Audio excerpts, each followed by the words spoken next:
If you have an unquenchable thirst to crush your bucket list, relentlessly pursue your dreams, and live life on your own terms, then turn up the volume and tune in. You're now listening to Zeph and Moses Blacksburg on the Year of Purpose podcast. This episode of the Year of Purpose is brought to you by our brand new book, Life Rescripted. Find your purpose and design your dream life before the curtains close. If you want to be the first in line to receive a free digital copy from me, all you have to do is head on over to www.liferescriptedbook.com to find out more. Hey, what's going on, everyone? This is Zeph and Moses Blacksburg from the Year of Purpose podcast, and today I'm joined by Riley Temple. And at the age of 16, Riley backpacked around the world with his family, visiting 24 countries and participating in over 26 volunteer opportunities. This not only ignited his passion for learning and service, but also helped him develop a new mindset around education, which he shares and speaks with students to this day. At 18, his exploration led him to the tech world of Silicon Valley, where he helped found a financial education corporation for millennials. A lifestyle entrepreneur, Riley values genuine connection over all else, recognizes the potential in every moment, and has been coloring outside the lines since kindergarten. What's going on, Riley? Hey, Zephan, how you doing this morning? I'm doing well. Thanks so much for being here. And it's so awesome to speak to another millennial, someone who kind of just gets it and has had so many cool experiences. So I'd love to hear kind of where this all started, and just share with everyone tuning in what it's like to be at such a young age and being afforded such an opportunity. Absolutely. Well, I mean, blessed, absolutely blessed for the family I'm in who presented that opportunity for me. I've always been a little bit of an explorer, if you will, and when I was younger, probably not in the best sense. I love pushing things and poking things, as I think a lot of entrepreneurs do. And I just didn't really see benefit so much. For me, it wasn't benefiting me being in the public school system. So when this opportunity was presented, I couldn't turn down such an adventure. And took 9 months, backpacked around the world, and here I am today with the travel bug, profoundly impacting me and ready to hit the road again, I have to say. Yeah, I'm definitely in the same boat. I mean, I feel like the travel bug never really goes away. Once you get bitten, it just kind of sits there dormant waiting and says, all right, what's next? When we going? Pack the bag. It's exponential, and it keeps knocking even faster and faster over time as well. Yeah, absolutely. So when you originally left to do this, like, how did your family kind of, put this option out there for you and say, we'd be leaving your friends and everything that for something radically different? Like, how was that even proposed or brought up to you? Because at a young age, I would think at 16, I mean, I had my group of friends, we were hanging out every other night and we were inseparable. So how do you make that decision of, and see that this opportunity is such an opportunity of a lifetime? Yeah, well, it was a gradual thing. It wasn't a spur of the moment, hey, what if we just left 9 months and then we're gone and then we took off? It wasn't that spontaneous. I wish it was. That'd be quite the story. But pretty much it started with my mom. She was working with an individual who actually took her family around the world in the 80s. And so that profoundly impacted her to the point of she would kind of bring it up over dinner and say, if you guys wanted to go anywhere in the world, where would it be? And then slowly that conversation started evolving into, what if we took 9 months and backpacked the world together as a family? And like at first it was laughable because, we'd come home from our consistent days of me going to school, my parents working, doing their whole thing, Allie, my little sister, going to school as well. And we'd all just kind of joke about, what if we took off because we had such a kind of a mundane day that day. Let's spice it up and just leave. And slowly that kind of started percolating and building until my little sister started doing homeschooling. So she was working from home. Both my parents took their businesses home as well. And I was really kind of the last holdout, being a sophomore in a public high school. And, I just had one of those days. The power went out at my school and we weren't able to learn things that we were supposed to learn that day. And it was just kind of one of those catalyst, if you will, for me to see, where is my time really being spent? And is this truly of value to me? And with the percolation of us talking about the trip that we've always been dreaming of, I went home that day and said, let's do it. Let's take that 9-month trip. and let's not look back. And so that day I went home. I didn't go back to public school the rest of that year. I started down my homeschooling track, started doing online school in preparation for this trip. And 6 months later, we were on the road. That's awesome. And so where was home for you then, and where did you guys go first, and what did that trip kind of look like? Like which countries did you visit, and Yeah, what was your yeah. favorite? Okay, yeah, absolutely. So I'm from Portland, Oregon originally. Well, suburbia, Beaverton, Oregon, just outside. If you know about Nike, that's the big campuses out here. That's kind of what Beaverton's known for. And the trip really, it was extremely spontaneous. We didn't really want to do the typical resort route. We called it high adventure, low budget. And so we were traveling between hostels. And a majority of the time, we knew where we wanted to head in the direction we wanted to head, but we didn't know the specifics. And before the trip, we bought this big map in which we put on one of our walls here, and we were able to kind of just put little thumbtacks in the places we wanted to go. And we'd have little votes and whatnot as a family deciding where we were going to go. And we had a general itinerary for the direction in which we were headed, but no specifics whatsoever. Because we'd sit in hostels and we'd talk to the locals and we'd talk to other fellow travelers and say, hey, we're trying to head in this direction. We got 2 weeks. What would you recommend?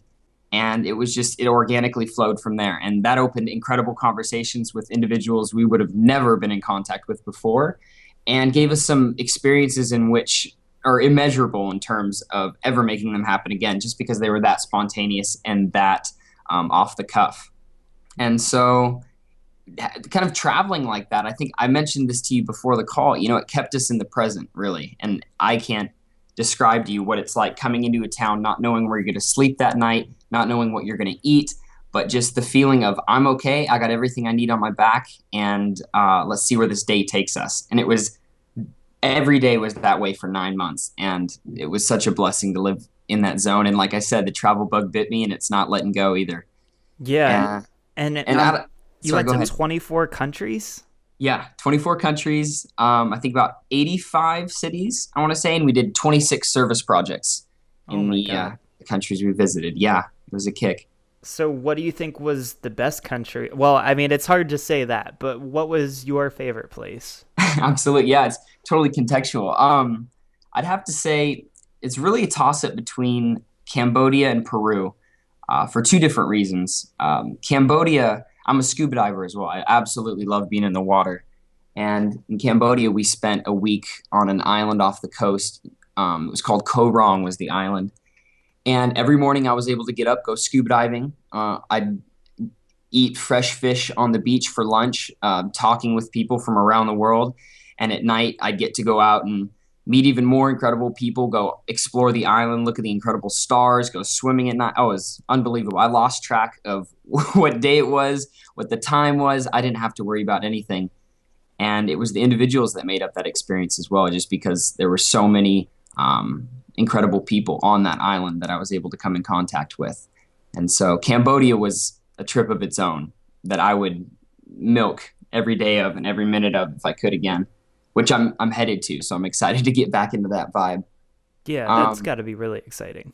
Absolutely, I'm excited to get back there, and then also Peru. Peru is a kick just because it was kind of a profound place for me, and I understand you've done some travel as well. So I imagine there's just some kind of places in which you're a little bit kind of spiritually connected to. There was just this kind of energy behind, and I'd have to say Cusco, Peru was that spot for me where everything just felt right, everything felt aligned, and I kind of felt this invigorated feeling of living in life. It was just a rad place. A lot of So cool travelers there as well. So was there anything that kind of maybe caught you off guard, or any interesting experiences? I mean, obviously, sometimes people associate traveling internationally with, just fear of crime and making sure it's a safe place to go to. And did you ever experience anything that was maybe out of the ordinary, or just something that was totally different from what you were used to? Yeah. I mean, absolutely. I do have to say as well, in the 9 months that we were traveling, we were only stolen from once. And that was our fault. And that was on the back end of the trip. We just had a couple burned cell phones get stolen, and I think a camera. And which actually surprised us quite a bit, because I was traveling with my computers, because I needed to take my school online and whatnot. And so in that regard, we were very surprised that we actually didn't run into that issue as much as we were anticipating. Um, Other than being extremely uncomfortable, I have to say there were some bus rides while we were taking, because we take any form of transportation we could. And there were a couple very sketchy bus rides, especially through the mountains of Ecuador, in which I did definitely feel outside of my comfort zone, and safety was something I was on my mind, to say the least. Yeah. Uh, but I mean, just seeing the way people lived, what internationally, we didn't really go to resorts. We tried to stay at the local spots and really get a feel for the culture. And on top of that, through volunteering, we were able to see some sides of countries in which a lot of tourists wouldn't be seeing. And so, just kind of that humbling experience of meeting individuals, local individuals who were able to profoundly impact us just through the lives that they were living. I'd have to say that was something I didn't expect to hit me so profoundly. Yeah. And so what ways would you say that, you had grown personally and mentally throughout this trip? Because I mean, you're challenging a lot of things that you knew to be true and how the world worked uh, by traveling for such a long period of time. And, you're experiencing so many different cultures. Um, Tell me a little bit about just what changed for you. Who was the person that went into that trip leaving Portland, and who was that person when you came back home?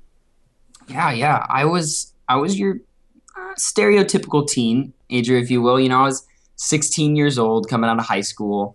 I was totally in that same vibe of, I have my select friend group. I'm gonna stay, exclusive to that. But I did love to explore and I did love to poke, as entrepreneurs do. And that wasn't channeled in the right direction. I realize now, looking back, I was poking things in which weren't best to poke.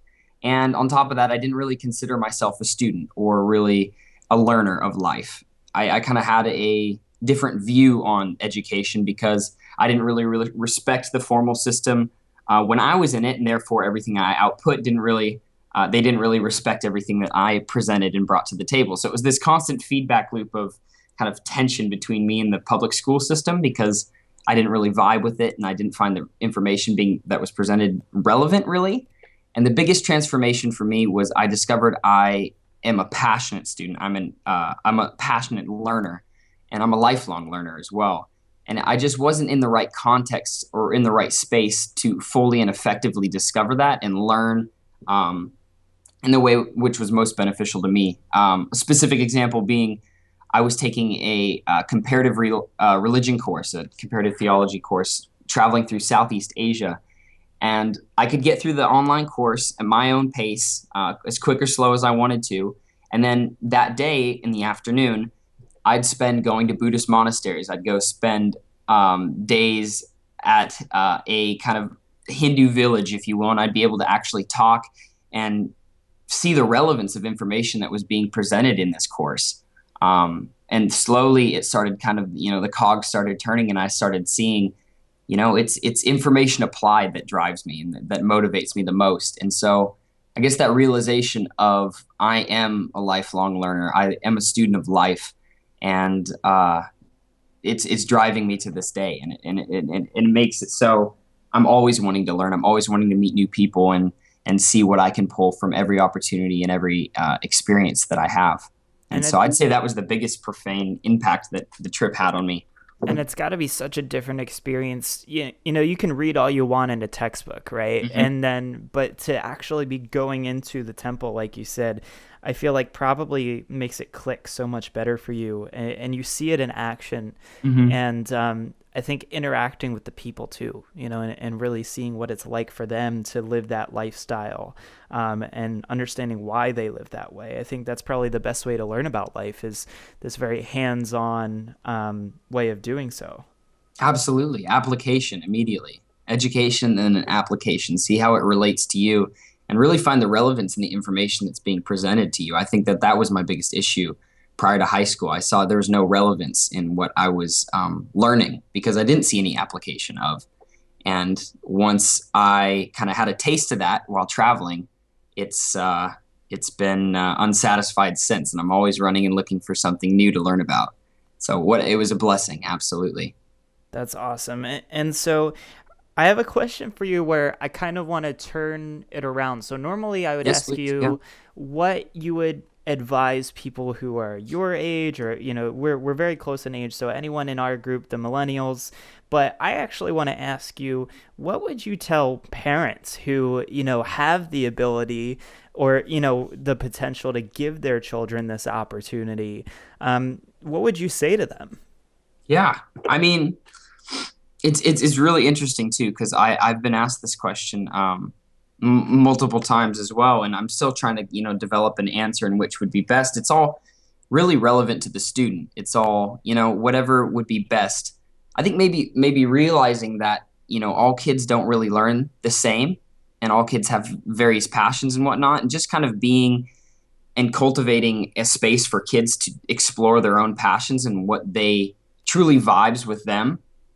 I think that's the biggest thing. I think not really pushing a direction right now at such a young age, especially in the high school sense, or the high school kind of demographic. I think that's what kind of refines and breaks kids down when they're not able to explore as much. Because if I was still in the public school system and I was still kind of in that consistent groove, I would have never really found peace, if you will, with learning and whatnot, and I would have discovered myself accordingly.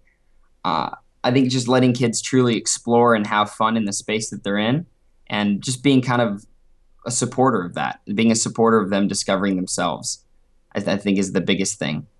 And not pushing your own view of what a successful student or a successful child would be. I think letting them find their relevance in things is the biggest thing I feel I can think off the top of my head right now. Um, but yeah, yeah. Yeah. I mean, I think it's so important not to push what you think should happen for your, I mean, to an extent. I Hmm. think you shouldn't necessarily push, your story onto your children, because it's going to work differently for them. Much like you said, everyone learns differently. And so for me, I was telling you before we jumped on the call, I interviewed my grandfather recently and I said, if you had advice, one thing you wanted to pass along to my grandkids, it's Hmm. like, what would that be? And he said, well, get a job, hold it for 40 years, and retire. I'm like, Yeah, no, like, what yeah. are you Wait a minute. doing? That doesn't work Backpedal, backpedal. anymore. I mean, it's fine if that's what you want to do. Some people need that structure, right? Like, for some people, that's exactly what they need to do. For many of us millennials, it's exactly the opposite of what we need to do, because it doesn't work for us. And so, Hmm. this is a lot about what I talk about in my new book, Life Rescripted. Is, it's all about, there's this script that's been kind of passed down to us as to, we're supposed to grow up to be doctors, lawyers, and all these things, and there's all these supposed to do's, Hmm. and then there's the people that challenge this supposed to do, and it seems like life is working out just a little bit better for them. Absolutely. Absolutely. They're pushing. They're pushing. Lifestyle's not a one size fits all glove for sure. Yeah. And so what at the end of this trip, like, when did you guys decide, all right, like, it's time to go home? Or was there kind of a planned date of like, we're going to be back in this month? Hmm. Well, we had specific places that we needed to be. Prior to leaving, we had a documentary team ask us if they could do a little number on what we were doing, the volunteering and whatnot. And so we had specific places in which we needed to be, but we did know we needed to be back in about 9 months. And so knowing those locations, we had to stop through at specific time zones, if you will. Mm-hmm. Gave us a little bit of structure and gave us a little bit of insight on where we were going to be in specific months of the year. And so 9 months was kind of our projection. And to be honest, we ended up going to South America. We weren't even anticipating heading down there, and we extended it, I think, I'd say probably about 15, 16 days longer, and made our way up through Central America and walked across the Tijuana border. But we had no specific date in which to come back. It was pretty broad, That's very, cool. very broad. Yeah. I think that's the best way to do it too, is, I think if you give yourself an end date, you're not really giving yourself that flexibility to just kind of be there, because all of it's working towards this goal of, hey, I'm coming back at this time. Absolutely, yeah. And it's funny you bring that up as well. Is our biggest I guess goal, or you could say intention. It's funny. was to not really set specific goals. Was not really to refine ourselves to we want to do this specific thing in this specific place at this specific time. We found, I mean, that's a great thing to strive for, but we found it also kind of refined and chipped away from the overall experience we were wishing to have. And so we'd really kind of just put ourselves out there and hold intention in wherever we'd go. And that way things could flow accordingly and we'd be content with whatever was happening. As long as we were showing up in the manner in which we promised ourselves, things would happen and incredible things would happen. We called them magic and miracles, and people would show up and experiences would take place that we would never even anticipate if we were holding a goal or holding on to the specific mindset and how things should happen. And so that was a kick as well. That was a lot of fun to see things flow in that manner. Definitely. And so, you guys come back, you're home. What happens next? You've been on the road for 9 months and you've learned probably tons of different life skills. You've probably picked up, a couple of different languages, to say the least. And, yes, you've learned how to interact with people in such a different way. I mean, you basically learned as a teenager how to interact with people as a 30-year-old. Yes, absolutely. So Absolutely. where do you go next? I mean, what do you even remember, like, what the first day back was like when you walk into the house and you're just like, all right, this is my bed. It's not a hostel. Yeah, yeah. Oh man, no. That I have to say that was the toughest part of the trip. Prior to leaving, I had nervousness and I had excitement. But prior to leaving, the excitement outweighed the nervousness tenfold. I was just so excited for the unknown, what was going to take place, and that excitement for the unknown carried to the end of the trip. When I came back, I was more nervous because I knew what I was headed into, as opposed to the excitement of the unknown. And so coming back to, I went back to my public high school, and at first had a really, really hard time uh, because I didn't really apply myself in the manner. Like, I wanted to hold the mindset that I had throughout the trip, come back and just be this completely changed person. And I think I was trying to push that too much. I was trying to be this completely changed person. And that took me away from the present. It took me away from the opportunities in which I could make the most of at my high school. And so at first it was rough because I was struggling with, trying to hold on to the Riley that was traveling and now the Riley that's back in high school. It's rough to go from backpacking the world with your family to now a 17-year-old in public high school again and fitting the mold. But it was really when I started applying that education mindset that I kind of started being able to make the most of the situation. And I thought to myself, hey, this is my last year in high school. This is where I'm able to explore the things that fascinate me. There's resources, there's tools in which I could grab hold of and make the most of. And so I ended up trying out for a musical in my school just because I figured why not? And I'm an athlete as well. And so I never even on my radar prior to this. And so it was experiences like that and then trying out for the talent show and just really putting myself out there that made my senior year incredible. And I think really got me by and not distracted, but a little bit more of content with being back because I started pushing myself in ways I would have never pushed myself in the past. And so it was fun to start applying that mindset in that manner as opposed to wanting to hold on to, my own individual mindset as being in the trip. I just started applying and living it as you love doing as well, Safan. That's awesome. And so how did you get to the tech world? Like, how does high school lead into the tech world from there? Yeah, that's a question for sure. And another kind of just spontaneous intention holding journey. I mean, the podcast Year of Purpose, I had an incredible year where I was planning on backpacking South America for about 2 years. I had a gig lined up playing music in a bar, and I was just going to work at a hostel and just backpack around South America as the money permitted. I've always been an entrepreneur, grew up in that lifestyle. And so I was like, why not? I'll just move down to California, see what I can do about making something happen down there. 2 weeks before moving to LA, I had this intuition. Something hit me and was like, hey man, you're in love with the end goal, but you're not, you're not in love with the process. And so where would you know that you could vibe? And I was like, you know what? I've been to San Francisco twice when I was like 12. why not just move there? I mean, there's a lot happening down there. And so August of 2014, I moved to San Francisco and lived out of my car for about 4 months, couch surfing between various friends and acquaintances, couches. And it was there I started kind of tapping into the tech world, figuring things out. Received a couple internships working at some corporations down there, and eventually ended up getting a scholarship to Draper University, which is an entrepreneurial university down based out of Silicon Valley. And it was there where the ball kind of started rolling for me on the whole tech side of things. And my entrepreneurial insights started really coming into play. And I met some incredible, passionate individuals. I was subjected to startups. I was subjected to the world of venture capital.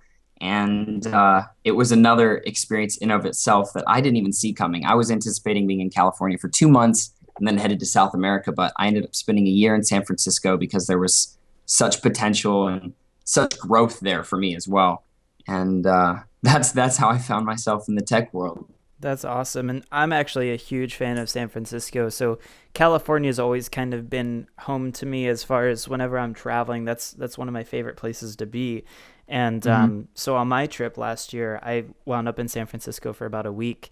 And it's just such an amazing place. Like I feel like home here, but I definitely felt like I was just at home there too. And it's such a cool environment, and got to visit some friends as well. And it's such a cool place, especially for young people like us. So, Oh man, there's a vibe there for sure. yeah, and if anyone's out there, I think there was this place that I will never forget we went to. I think it's called The Mill, and it's like a bakery coffee shop, but all they serve is coffee and toast. And they make these like artisan breads that they serve with different jams and stuff, but it was so cool. It was really close to the Painted Lady townhouses where they have Full House was filmed. So for anyone ever considering going out there, is going out there, definitely one of my favorite spots. All right. I'm a coffee and cafe working enthusiast, so I'm gonna have to keep that in mind next time I visit. Yeah, man. So I guess two questions to round this off. One would Yeah. be something that always comes up for me just because I'm curious. Obviously, things cost money, right? And it's not to say that we have to have a job, but there are definitely certain things that we have to do to make money. Totally. So where does, finance take place in your life right now, and how is that allowing you to do the really cool thing you told me before we jumped on the call that you're getting ready to do? Yeah, yeah. Well, living down in San Francisco, I learned so much down there, and really had such insight in the whole startup world. When I came back up here to Portland, I saw benefit, and just because, in all honesty, I just love talking to people and I love hearing about their passions and how they're applying it to business. And so I said, maybe I'll open the door for some strategy consulting work. I'll just open the conversation. Maybe people want to talk about their startup. Maybe I can provide some insight there. And coming back up to Portland, I started chatting with people. I started going to networking events and slowly started getting clients here and there. And so I'm in the marketing space as well. I started helping them just outline social media campaigns and doing just random things left and right, around kind of in the same kind of vibe of the startup world. And so through that, I was able to network my way into the kind of the travel corporation. That's where I found myself, or the travel industry, found myself kind of loving chatting about.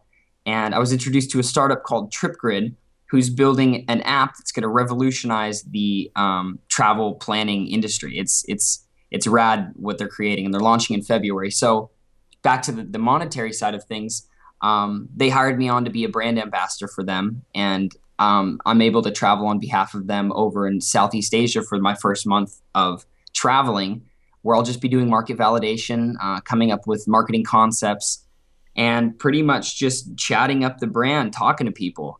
And so blessed to have that connection, blessed to have the guys at TripGrid helping me out with this is the dream, man, for me. I just want to chat with people and travel the world. And that's exactly what I'm getting to do. And so building upon that and building relationships where we can find mutual benefit that's what I'm all about, connecting the dots in that front.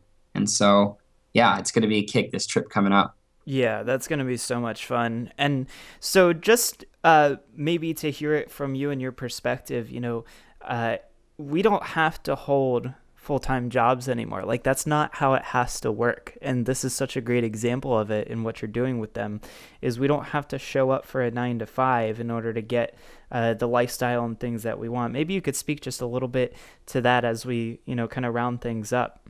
Yeah, I mean, tapping into that, because I know millennials your vibe as well. I've seen that floating around as well. It's funny looking at the generational gaps and what's ensuing because of the environment in which these generations were raised in. Talking to your grandfather, the system in which he lived, information wasn't as widely available. So there was almost even a hierarchical sense of information to, the waterfall effect of information coming from, the CEO and working its way down the corporation, or even in religion, or even in the education system. And now, I mean, with the internet and everyone being so connected, this information kind of paradox has kind of been shattered in a sense. And so now it's no longer who has access to the information and which has the power, but it's what you do with it, is what I've found. And it's the entrepreneurs, it's the millennials who are able to connect those dots, because we kind of grew up with intro to, learning about computers and seeing how these technological advances can really support the lifestyles in which we live, and creating new jobs left and right. And so now with Gen Z coming in as well, they're a lot more refined on what they're learning about, because they're able to access these specific things. And it's rad to see all of these generations coming together and bringing their own respective perspectives about how things can be done. And so, yeah, you're right. The old mold is completely shifting. And I think holding multiple gigs and doing freelance work left and right, I think that's becoming the new norm. It's who can connect the dots the quickest and the most efficient manner, and not so much settling in that 9 to 5 job, which is not wrong whatsoever. It's all relative to your own circumstance. But you're right, the system and the mold is starting to be recreated, if you will. And people are doing things that they love doing because they can access the information to make it happen. Yeah, absolutely. So, with the information that, you've been learning and have been armed with, what's kind of like your final words of wisdom for anyone who is, around our age and just kind of searching for more, maybe, tempted to travel or wanting to live a different sort of lifestyle than this one that has been kind of scripted for us? Yeah. I might have said it a tad earlier, but it really comes down to, and I just kind of started discovering this point for myself, and it speaks to me, is really just find your relevance in relationships, in experiences, in information. Dive into your passions. Yes, follow your passions. See what intrigues you, but then see how it relates to you on top of that. There's a lot of people that say, dive into your passions, and you kind of like blindly follow it, and you think, oh, if you do it enough, it will eventually make you money. But I think there has to be some balance and reflection there. And so finding your relevance behind the relationships you have with others, behind the information that's being presented to you. Let passion kind of be your guide, but you got to kind of, put get your eye in the sights and know where you're headed, and know what direction in which that information or relationship is taking you. And so really, yeah, just find your relevance and see how it relates to you and how you can apply it. That's my biggest reminder for myself. And if I had to remind anyone else, and I hope that makes sense, that's what I'd say for sure. Yeah, absolutely. And this has been an awesome talk. I'm sure we could go like all afternoon on this, but it's definitely been great to have you here. And I'd love to give everyone listening in an opportunity to, just learn more about you and find out where you are in the world and what you're doing. So what's the best place for people to keep track of you? Yeah, man. I just have RileyTemple.com, just my go-to website. You want to get a hold of me, find out my vibe, shoot me an email, man. I'm open for conversation. I'm open for chat with any and everyone, because everyone has experience and everyone has their own lesson to provide. So yeah, totally open to connection. Awesome, man. Well, thanks for being here. And we definitely have to keep in touch, because I know that we both have some similar adventures coming up. Well, Zephan, I know you're going to Thailand and Southeast Asia, man. So I'm excited to hear when your itinerary is mapped there, and I'll provide you some rad resources. You're going to have a kick-ass time. Awesome, man. Well, we will talk to you very soon. Thanks for being here today on the Year of Purpose podcast. Hey, I really appreciate it, man. This episode of the Year of Purpose is brought to you by our brand new book, Life Rescripted. Find your purpose and design your dream life before the curtains close. If you want to be the first in line to receive a free digital copy from me, all you have to do is head on over to www.liferescriptedbook.com to find out more. I've discovered what I think is the world's most effective process to design your path in life. It'd be a shame if I didn't share it. In Life Rescripted, you will discover the number one strategy for determining your life purpose and how you can start a new path today, the 5X life hack rule for accomplishing your dreams and designing your life on your own terms 5 times faster, the ultimate solution for fear and how you can leverage it right now to make this year your best year yet, and so much more. Reserve your spot in line to get a free copy at www.liferescriptedbook.com, and I will see you in the next episode.